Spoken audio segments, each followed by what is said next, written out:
Welcome back to our study in the book of Philippians. We're looking at chapter 4, verse 8 to 13.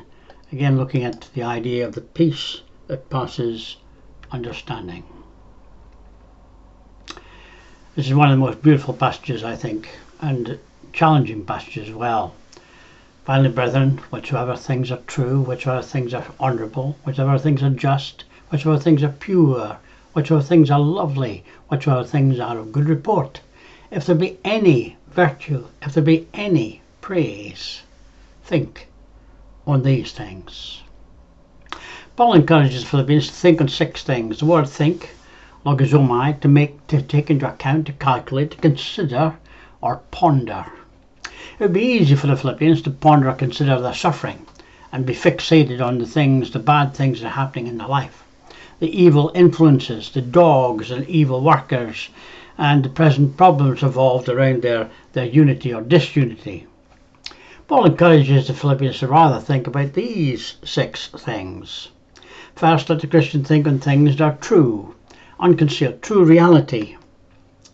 The Greek word is found several times in the New Testament. Its meanings vary from speaking of things that are correct, as opposed to false, truth, as opposed to a lie.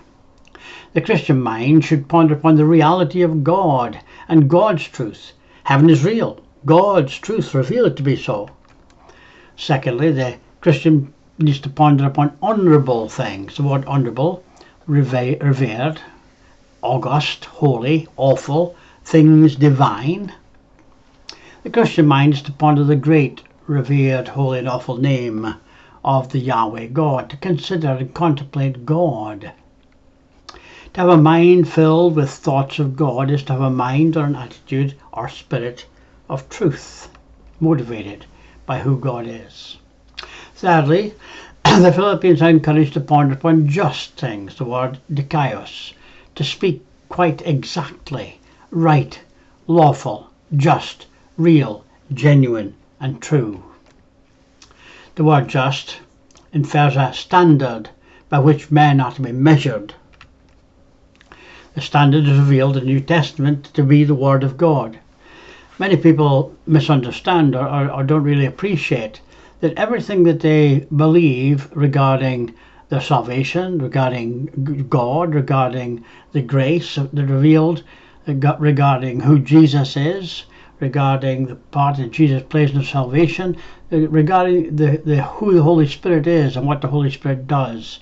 All of it is found in the Word of God. And it's not found really outside the Word of God. It's explained in the Word of God. And therefore we need to understand that the standard that God reveals is His Word. And that's what we need to contemplate on and understand and bring our justice, the right thinking from. The word just often represents the state of the Christian in relationship to the standard of God's Word. Fourthly, Paul encouraged the Philippian brethren to think and ponder upon thoughts that are pure, thoughts that are chaste, undefiled, pure from blood guiltness, pure and upright. That's really a difficult thing in our day and age. We're surrounded by so many things that distract us. Our mind should ponder upon thoughts that represent the standard of truth, as opposed to think upon those things that affront truth. Theft, adultery, fornication, murder, envy, etc. Fifthly, the Philippians are encouraged to think about the things that are lovely, thoughts that are dear, beloved of things, pleasing, agreeable, grateful, of persons kindly affectionate, grateful and well disposed. This is the only place in the New Testament that this word is found. Certainly the Christians is to think thoughts that are kind, grateful, and of a godly demeanour or attitude. It should change us in our attitude in our mind and our attitude in life and our actions in life.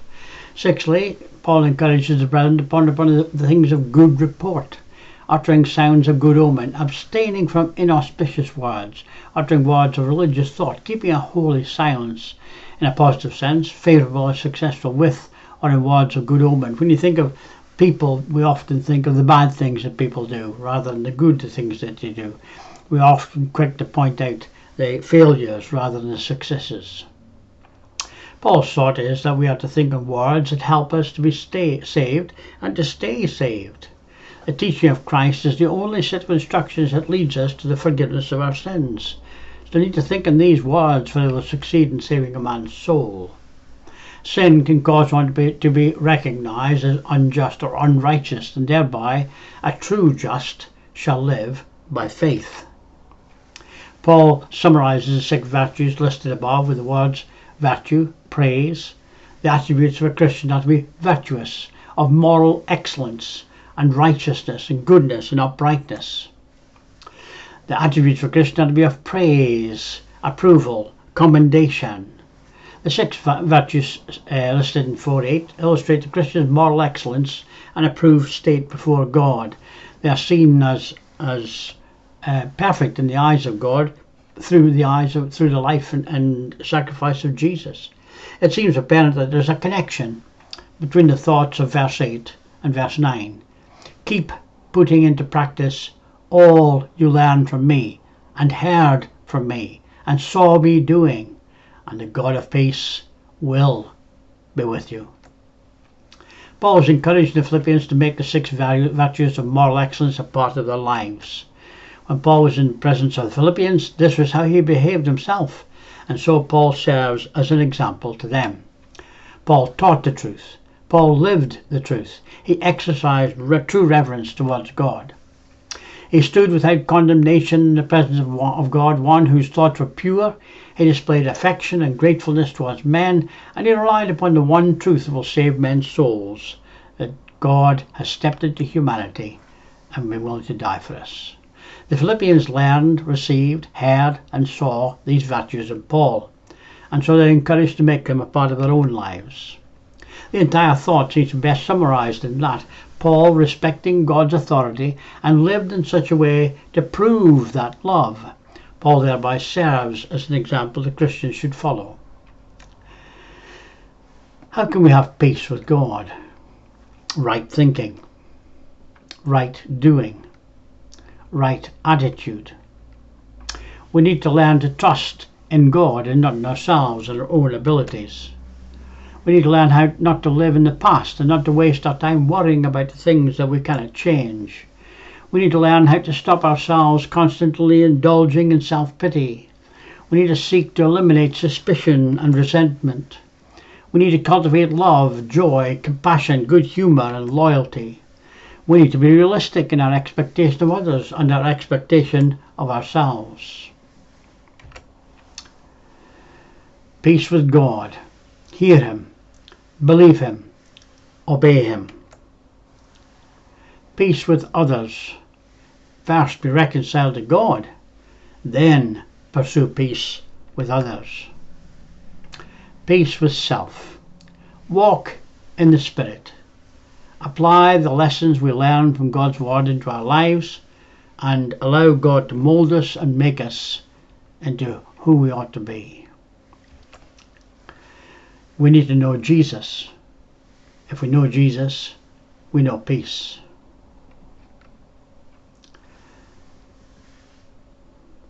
And if we have no Jesus, ultimately we will have no peace. We'll face the day of judgment with absolutely nothing before us. How can we live in peace? We really need to often slow down. We need to learn to live simply. We need to learn to live within our means.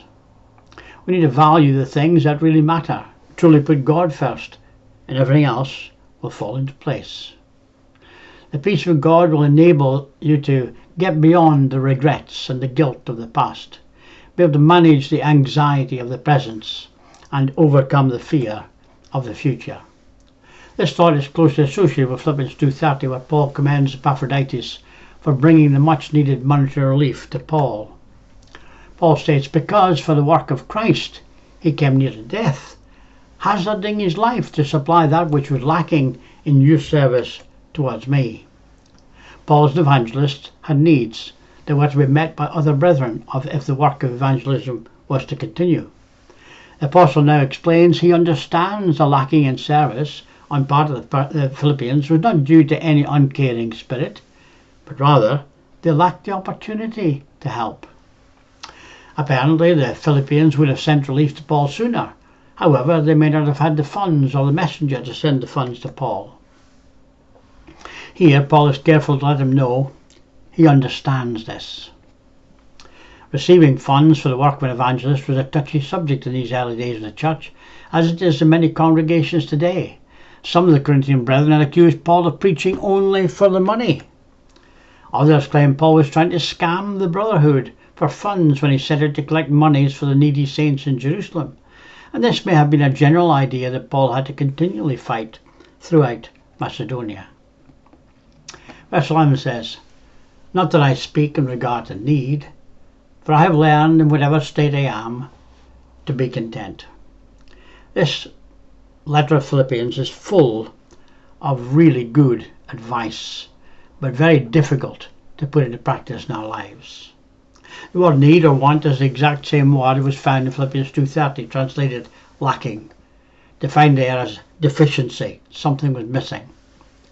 This seems difficult to interpret. Paul had commended the Philippians for meeting an apparent need, yet now stage he doesn't say these things because of any deficiency, want or need on his part. The interpretation seems likely that Paul is saying that he does have needs. However, it's not having the needs themselves met that gives him contentment in life. His joy comes in knowing that brethren truly did care for him. Paul's contentment came not in a monetary gift, but in the knowledge that heaven was his, if he could but meet God's standards. Men cannot experience true joy without learning.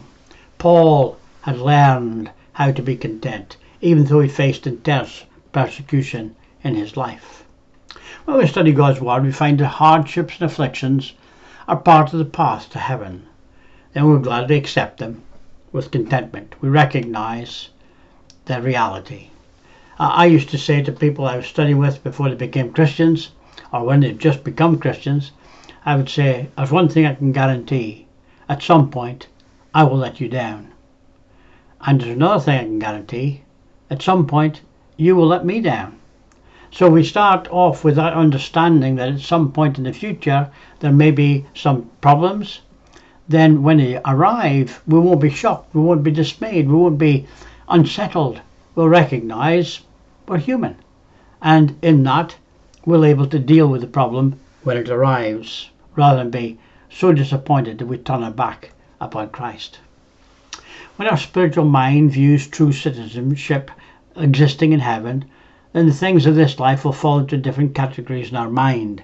Our priorities will be different, and that's the key element. Whenever we're going through anything in life, the key element is if our relationship with God is right, that we understand Christ died for us, we appreciate the grace of God in our lives, then this moment, as Paul says, this momentary current affliction is nothing compared with the eternal weight of glory that is waiting for us. It's all about perspective. We will not view hardships with such a state of anxiety. Rather, our mind will have to bend that it really doesn't matter and it will last forever anyway. Verse 12 says, "I know how to live in almost nothing or with everything. I've learned the secret of living in every situation, whether it is with full stomach or empty, with plenty or little. I know how to be abased. I know how to abound." To be abased is to, in a moral sense, to make lowly, to be humble, to humble ones. I know how to humble myself. Paul's point is that from one spectrum to the next, he continues to be content. It doesn't matter if Paul is looked at by others as nothing because of what he is teaching and what he has. He's content in times of being abased. Neither does it really matter to Paul if he has more than he needs in relationship to good and decent treatment of others, decent treatment of others. Decent. The reason Paul can approach life with such a mind is that he is not emotionally attached to the world, but rather emotionally, physically, and spiritually attached to Jesus Christ. Paul has learned to be this way. Not only did it not really matter to Paul whether he was treated scornfully or loved by men, but it also didn't matter to him if he was hungry or filled with food. Paul was not physically attached to this world. When you and I detach ourselves to a certain degree from the cares of this world, we too can abound in times of want. Paul says, based on his trust in Christ, he could do all things through Christ who strengthens him. This is a terribly abused passage and doesn't have the general application that so many Christians can give it. Paul didn't mean he had the ability to leap across the isthmus of Corinth, or he could fly to Ephesus or swim to Caesarea.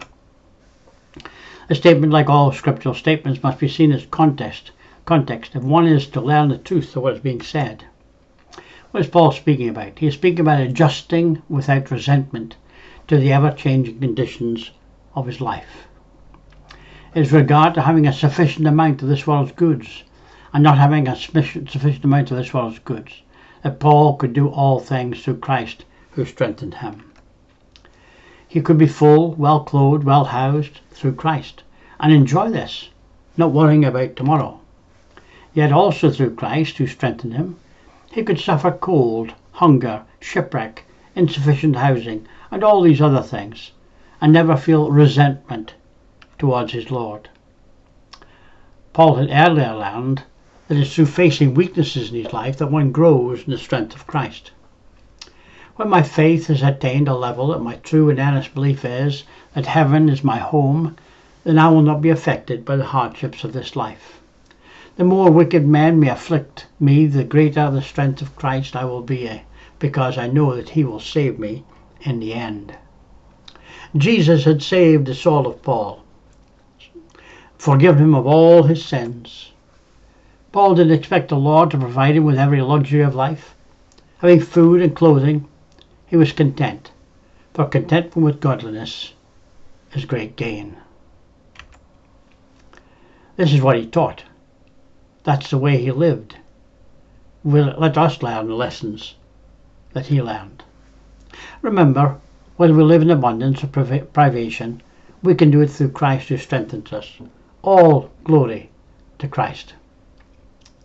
Philippians chapter 4 is an example of basic Christian beliefs. We believe the Bible to be the only infallible, inspired, authoritative Word of God. As such, it is our final authority for all matters of faith and Christian practice.